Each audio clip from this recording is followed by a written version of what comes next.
Lisa Emmy Awards 2025, a single moment that sent shockwaves through fashion, entertainment, and even the business world. When Lisa Manoban stepped onto that red carpet, the cameras froze, the crowd gasped, and a quiet question began to ripple through the night. Why didn't she wear Louis Vuitton? Why, in a year when her role as brand ambassador was one of the most talked about in luxury circles, did she instead appear in a daring leather couture gown? Was this simply a bold artistic decision, or is there a deeper business story unfolding beneath the glitter?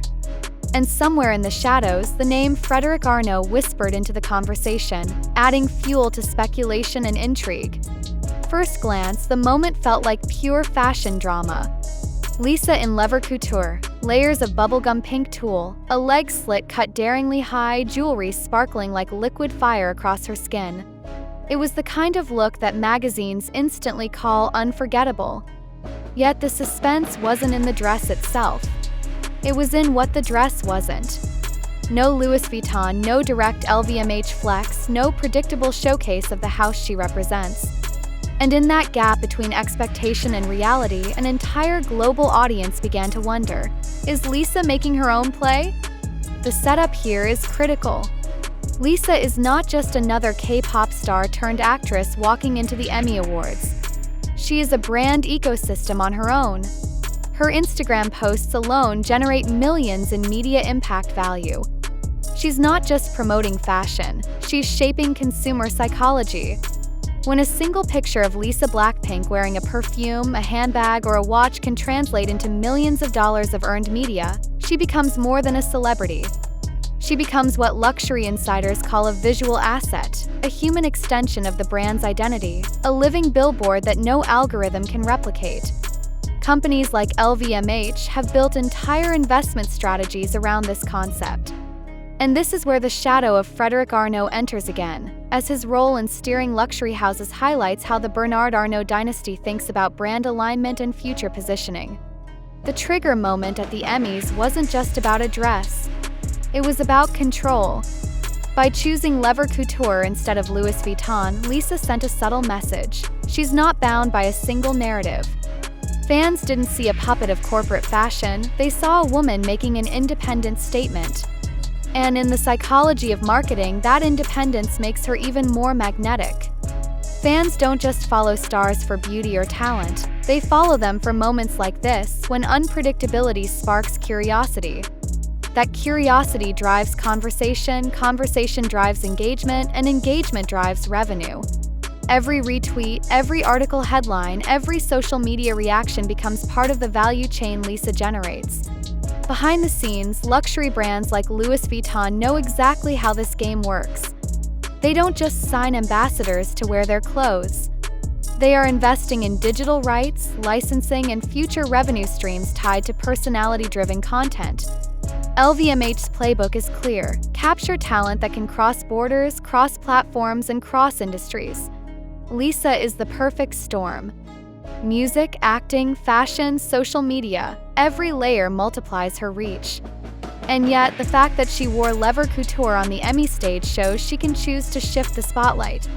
It makes the story more than fashion. It becomes a case study in personal brand entrepreneurship. Think of it like fintech. When you invest in stocks, you're not just buying a share, you're buying a piece of a story, a belief in its future. Lisa's brand value works the same way. Every time a fan streams her music, shares her photo, or buys a lipstick she endorses, they're investing emotionally and financially in her narrative. Her management company, lloud, is designed to capture that value more directly, controlling royalties, revenue sharing, and licensing deals. It's not just about performance fees anymore. It's about ownership, rights, and legacy building. And once again, you can't ignore how the Bernard Arnault family, with Frederic Arnault as one of its rising figures, has been structuring LVMH around exactly this philosophy, controlling not just products but the stories behind them. Halfway through the night, while the White Lotus collected its nominations but walked away empty-handed, the real spotlight was still burning on Lisa. Social media exploded with debates. Was her leather couture look the best of the evening? Did skipping Louis Vuitton mean trouble in paradise? Or was it the smartest move she's made all year? In this mid-show chaos, the truth didn't matter as much as the perception.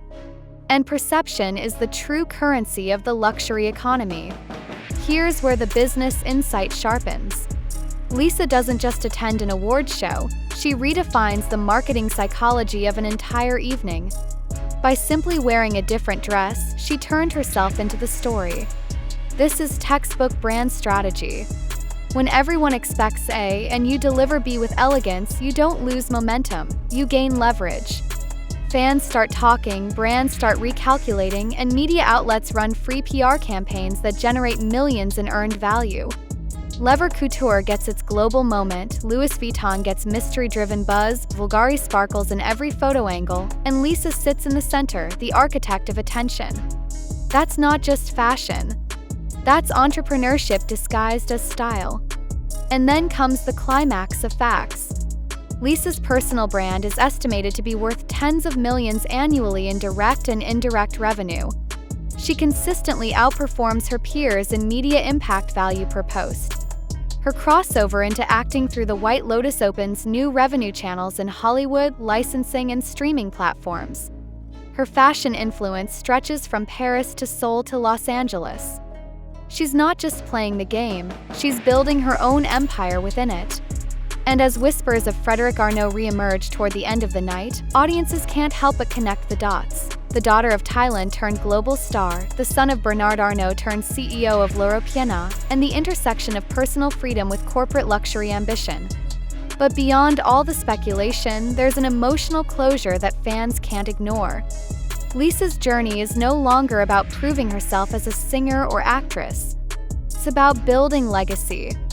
Every bold choice, every unpredictable twist, every headline she sparks is another brick in the foundation of a career that will outlast trends. The Emmy red carpet wasn't just a fashion show, it was a lesson in brand value, entrepreneurship, and the art of making people care. She showed the world that even in a gown not stamped with the Louis Vuitton monogram, she can dominate the conversation and expand her influence. And in the end, whether it's Couture, Bulgari, or even the name Frederic Arnault surfacing once more, the truth is simple. Lisa is the brand. And here's where the story takes another twist.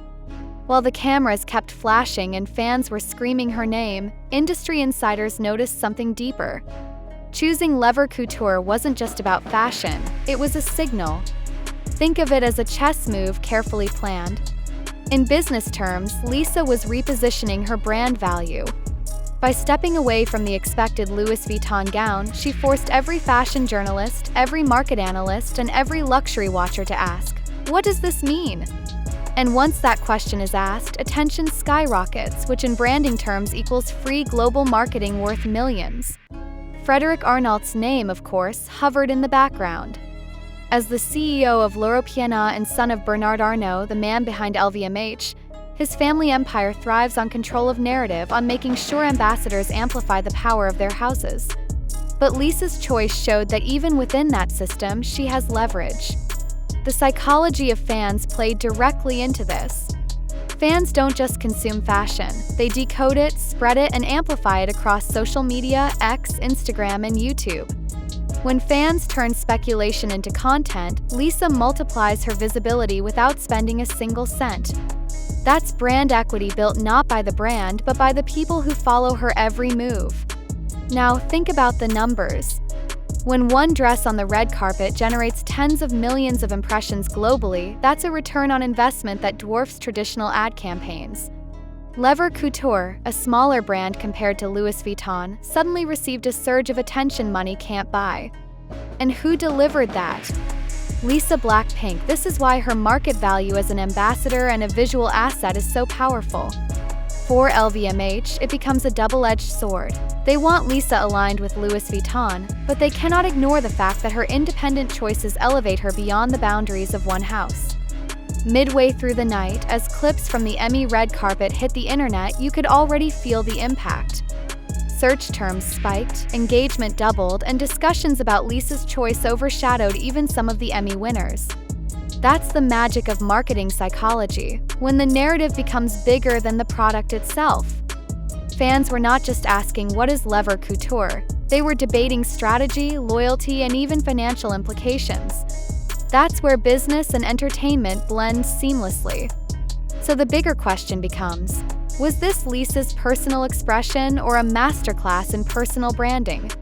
Maybe both. Entrepreneurs know that sometimes you have to disrupt the expected path to increase your valuation.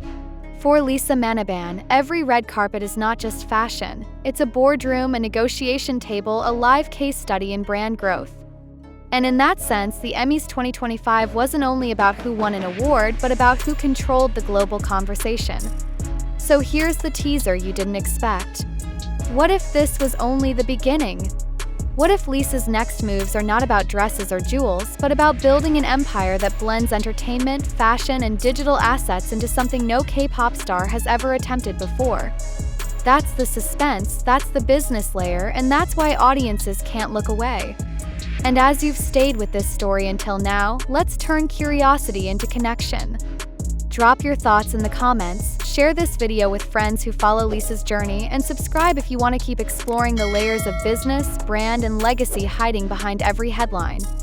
'Cause in the world of luxury, entertainment, and investment, nothing is ever just a dress. Sometimes it's a revolution dressed in silk.